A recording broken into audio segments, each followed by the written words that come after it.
सतनामी भाई मनमोर गुरु के जयकारा लगा दोगा। सतनामी भाई मनमोर गुरु के जयकारा लगा दोगा। आगे 18 दिसंबर दो भैया, आगे 18 दिसंबर दो भैया, मिलजुल के मना लोगा, मिलजुल के मना लो ना। सतनामी भाई मनमोर गुरु के जयकारा लगा दोगा। सतनामी भाई मनमोर गुरु के जयकारा लगा दोगा।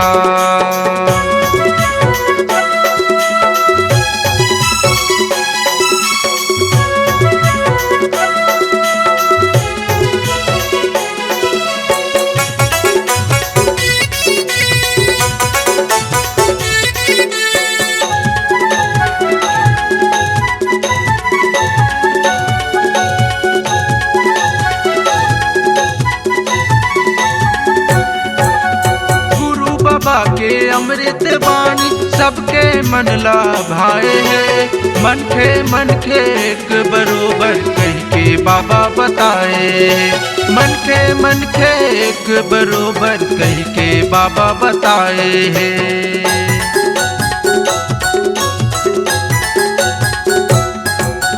गुरु बाबा के अमृत वाणी सबके मन ला भाए है। मन के एक बरोबर कह के बाबा बताए।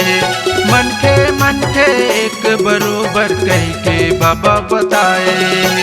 जगह जगह माँ जाके भैया, जगह जगह माँ जाके भैया, सबके पंथ चला दोगा, सबके पंथ चला दो ना। सतनामी भाई मनमोर गुरु के जयकारा लगा दोगा। सतनामी भाई मनमोर गुरु के जयकारा लगा दोगा।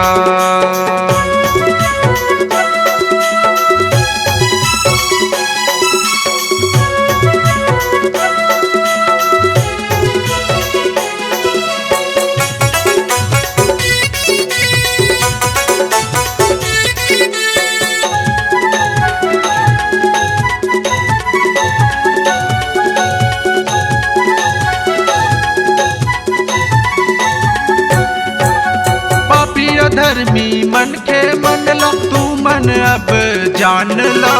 सब बोझन ला एक मृंगा बो कह के मन में ठान लो।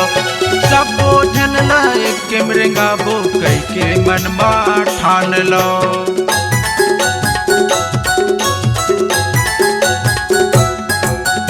पापी अधर्मी मन के मन ला तू मन अब जान लो। सब बोझन ला एक मृंगा बो कह के मन में ठान लो। सब बोझन ला एक मृंगा बो कह के मन में ठान लो। गुरु के सबके कहानी ला, बाबा के सबके कहानी ला, जन जन तक पहुँचा दोगा, जन जन तक पहुँचा दो ना। सतनामी भाई मनमोर गुरु के जयकारा लगा दोगा। सतनामी भाई मनमोर गुरु के जयकारा लगा दोगा।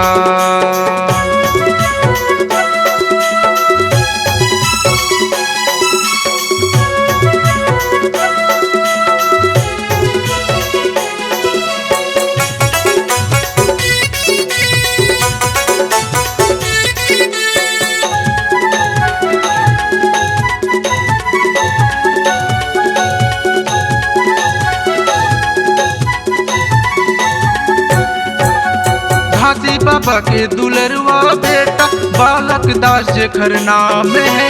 समाज के खातिर जान गंवाई ऐसन गुरु महान है। समाज के खातिर जान गंवाई ऐसन गुरु महान है।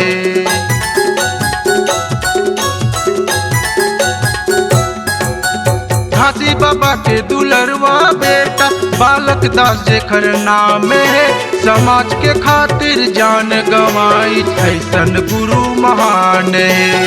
समाज के खातिर जान गंवाई ऐसन गुरु महान है।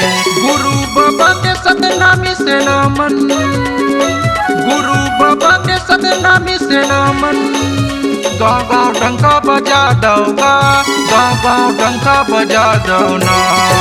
सतनामी भाई मनमोर गुरु की जयकारा लगा दोगा, सतनामी भाई मनमोर गुरु की जयकारा लगा दोगा, सतनामी भाई मनमोर गुरु की जयकारा लगा दोगा, सतनामी भाई मनमोर गुरु की जयकारा लगा दोगा, सतनामी भाई मनमोर बाबा की जयकारा लगा दोगा।